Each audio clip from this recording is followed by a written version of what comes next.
নমস্কার। আজ আমি কিভাবে ওল চিংড়ি আমি বানাই সেটা জানাচ্ছি।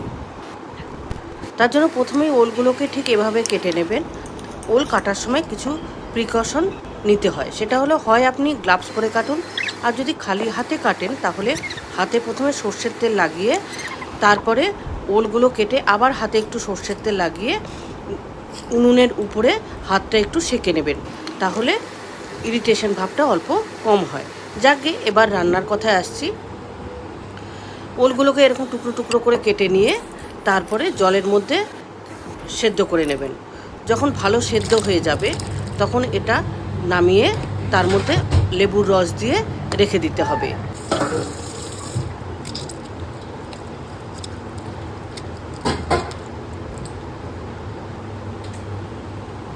ঠিক এইভাবে লেবুর রস দিয়ে রেখে দিতে হবে। এবার কিছু চিংড়ি মাছ কেটে বেছে ধুয়ে লবণ হলুদ মাখিয়ে এগুলোকে একটু ভেজে নেবেন।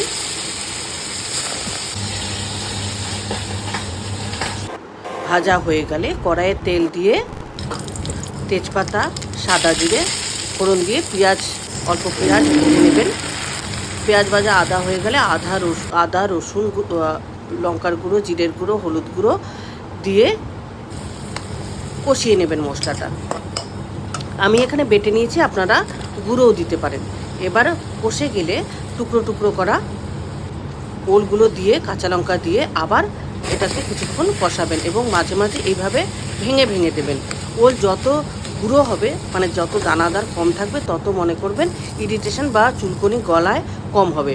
এবার লাস্টে চিংড়িটা দিয়ে এবং স্বাদ মতো নুন বা সেরকম কিছু লাগলে দিয়ে শেষে গরম মশলা দিয়ে নামিয়ে পরিবেশন করবেন।